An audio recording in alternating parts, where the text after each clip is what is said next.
예, 먼저 그 증인 진술 조서 20쪽을 제시하겠습니다. 그 증인 검찰 조사 받으실 때 메모 원본도 들고 조사 받으셨죠? 그렇습니다. 그래서 검사에게 이제 보여주셨고요. 네. 그래서 이제 여기 보시면 이제 원본을 제출할 수 있는지 물었는데 현재로서는 이제 원본의 임의 제출은 힘들고 일단 이제 사진을 촬영하도록 해서 제출하신 것이죠. 맞습니까? 그래서 제가 감히 그 상태에서 검찰의 검사께서 가져가겠다고 하는데 안 드리진 않은 것 같고요. 제가 아마 참고인이니까 피의자가 아니라서 압수수색할 수는 없는 부분이고 아마 저한테 뭐라고 말씀하셨는데 뭐 사진을 찍어가도 괜찮다 이렇게 해서 그냥 사진을 찍어 가신 것 같은데요. 예. 전 알겠습니다. 도리어 그 다음에 경찰에서도 와서 그 사진을 찍었는데 그 검찰은 또 특이하게 이메일을 통해서 police.co.kr이라고 하는 무슨 이메일을 보내서 글로 넣어야 증거 효력이 있다고 해서 그래서 전 요즘에는 다 디지털식으로 증거를 수집하는 줄 알았습니다. 예. 그 이제 준비된 신문사항 여쭤보겠습니다. 그 1항입니다. 그 비상계엄 당시에 증인은 국정원에서 약 30년 동안 근무해서 조직에 관해서 잘 알고 계시던 상황이셨죠. 조직이 자꾸 변하니까 꼭 그렇다고 할 수 없지만 그래도 대체적인 부분에 있어 이해도는 높다고 판단합니다. 예. 그 조태용 국정원장은 국정원에 오신 지 1년도 채 안 되던 시점이었죠. 네. 예, 2항, 3항 생략하겠습니다. 4항, 5항도 생략하겠습니다. 6항입니다. 그 증인은 그 당일 그 계엄 당일에 조태용 국정원장에게 보고하시면서 대통령으로부터 전화를 받았습니다. 대통령께서 원장님이 미국 출장을 가셨는지 아셨나 봅니다라고 이제 말씀하신 것 같은데 그 이유가 대통령이 증인에게 이제 직접 전화하신 것에 대해서 나름대로 조태용 국정원장이 기분 상하도록 하지 않도록 하기 위한 그런 차원이었습니까? 사전에 뭘 얘기한 게 아니라 그냥 추정으로 얘기한 거고요. 예. 예. 그럼 별뜻 없이 뭐 얘기하신 그런 겁니까? 거 아니면 나한테 전화할 이유가 없는데라는 어떤 그런 뉘앙스로 원장님께 말씀드리는 말씀. 예, 알겠습니다. 7항입니다. 그 피청구인은 그 2월 4일 심판정에서 이제 이렇게 말씀을 하셨습니다. 이제 피청구인이 증인에게 계엄 관련해서 방첩사를 도와주라고 이제 지시를 안 하셨다는 취지로 만약에 계엄 관련해서 방첩사를 도와주라고 지시하는 것이라면 피청구인이 방첩사령관에게 직접 전화를 해서 애로사항이 있으면 국정원 1차장에게 통화를 했으니 국정원 1차장에게 전화를 하라고 말했어야 하는데 방첩사령관에게 전화를 직접 하지 않았다 이런 취지로 말씀을 하셨어요. 그런데 그 증인은 피청구인이 비상계엄 당일에 12월 3일 23시 무렵입니다. 그 여인영 방첩사령관에게 2차례 직접 전화하신 사실을 알고 계신가요? 그 당시로서는 제가 하고 있는 거 이외에는 다른 내용들을 알 수 있는 상황은 아니었습니다.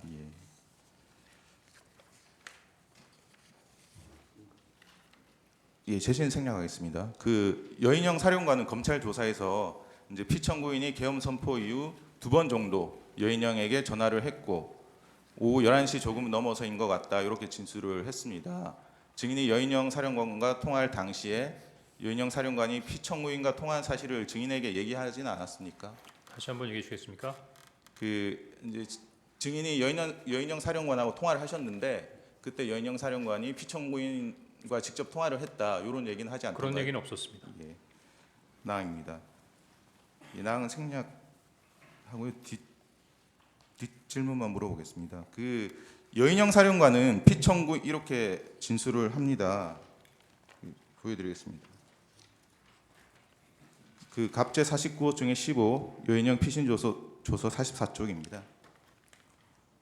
여기 보시면 여인영 사령관은 피청구인과 2번째 전화를 한 내용에 관해서 출동 준비 중이다 이런 얘기를 드렸던 것 같습니다. 이렇게 진술을 했습니다.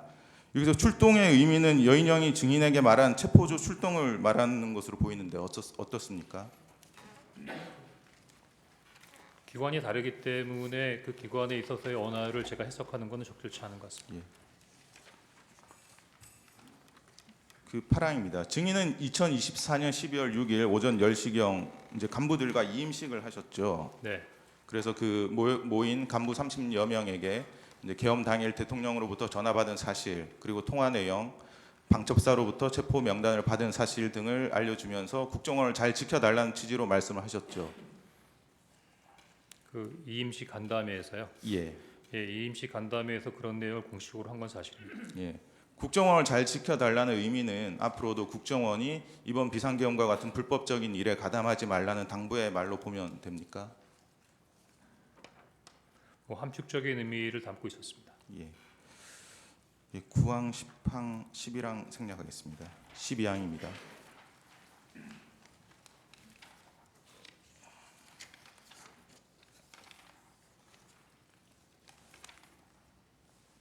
일제 171호증의 1 메모를 제시하겠습니다. 증인 아까 이제 말씀할 기회가 없으셨던 것 같은데 이 메모의 작성 경위에 대해서 간략하게 설명을 해주실 수 있으십니까? 예, 시간을 주신다면 말씀드리겠습니다. 예. 제가 전달했던 첫 번째 거를 올려주시고요.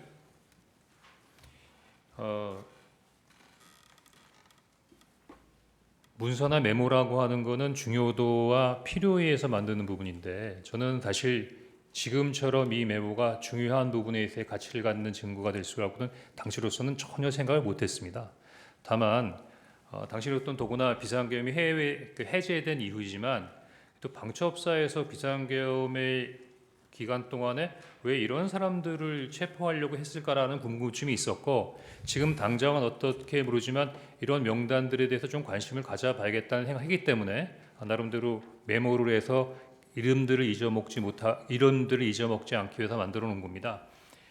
조금 이해를 돕기 위해서 이제 12월 3일 날 이런 메모에다가 제가 관련된 전화를 통해서 받아 적은 명단을 적었습니다.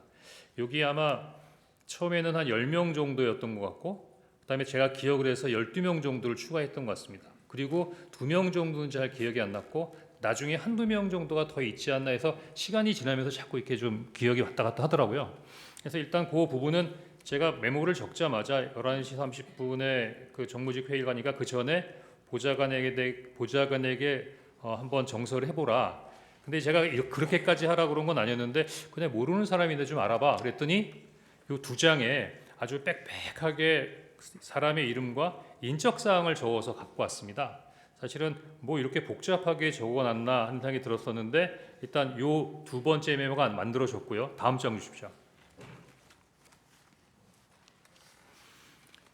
아까 말씀드린 12월 4일 날 오후 4시에 지금 기억이 나는 게 야, 너 머리 똑똑한데 한번 적어봐. 뭐 이렇게 얘기를 했던 것 같은데 한번 복기를 시켜봤습니다. 지금 생각해 보면은 우리 변호인께서 왜 그런 일을 했냐라고 하시는 부분도 이해가 되는데 보좌관하고는 어떤 뭐 이런 부분에 있어서 몇 번에 있어 일이 있었기 때문에 거의 뭐 새로운 일은 아니었고요. 그래서 저 하얀 거는 오른쪽에 있는 거를 좀 약간 지운 건데 이 파란색으로 돼 있는 것만을 그 당시 보좌관이 적어온 겁니다. 그래서 12월 4일 날 4시에 요거를 작성해서 저한테 준 다음에 제가 이걸 보고 두 번째 메모 저거 빽빽하게 있는 걸 갖고 있느니 이게 시원시원하게 잘 써져 있네 라는 생각이 들어서 굳이 빽빽하게 적혀 있는 두 장의 메모는 더 이상 가지고 있을 이유가 없다고 생각해서 두 번째 메모도 이제 폐기하게 되고요. 그 세 번째 메모를 보고 야, 그 권순위는 두 번 썼네. 아니 조국이 빠졌다. 딴지일보 김호준. 근데 이제 이 친구가 이제 딴지일보나 이렇게 직책을 쓰게 된 것은 자기가 이제 복귀를 하다 보니까 김호준이라는 이름은 기억이 안 나는데 딴지일보가 생각이 나서 그렇게 썼다는 겁니다. 그래서 사실 좀 굉장히 불확실하게 써져 있는 파란색 글자인데 제가 거기다 나름대로 이렇게 정리를 한 겁니다. 그리고 별표 2개에 쓴 내용은 처음부터 정서하거나 받아 적지 않고 그냥 들어서 기억하고 있던 내용을 요 메모를 이제 그냥 갖고 있어야겠다는 생각 갖고 있다가 그냥 거기다가 쓴 거고요.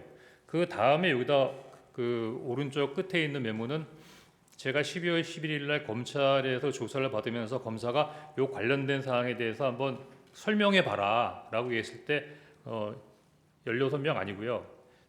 지금 여기 뭐 14명이라고 그랬는데 12명밖에 없지 않느냐 그렇게 얘기하길래 제가 처음에는 기억이 안 났지만 물리면 그 선관위 관계자, 선관위 명단 이렇게 쭉 하다 보니까 그때 생각이 나서 조혜주하고 양정청이라는 명을 2개를 추가했고 요 밑에 생각 안 나던 이름 2개를 제가 썼던 건데 그때는 특별한 의미 없이 했던 행위들이 이렇게까지 설명드려야 되는 상황이 됐던 것 같습니다. 이상입니다. 예. 그 12월 4일 그 이제 가필하신 부분 이제 파란색 부분은 보좌관의 글씨고요. 네. 그 아래쪽에 이제 축차 검거, 뭐 위치 추적, 감금 조사 이런 부분은 증인이 12월 4일 날 오후에 보좌관이 그 기억나는 대로 쓰신 이후에 12월 4일에 그렇습니다. 가필하신 건가요? 예. 그 증인은 이 심판정에서뿐만 아니라 여러 수사기관에서 이 메모가 보좌관에게 명단을 다시 쓰게 해서 작성한 것이라고 일관되게 진술을 하셨죠. 그렇습니다. 예.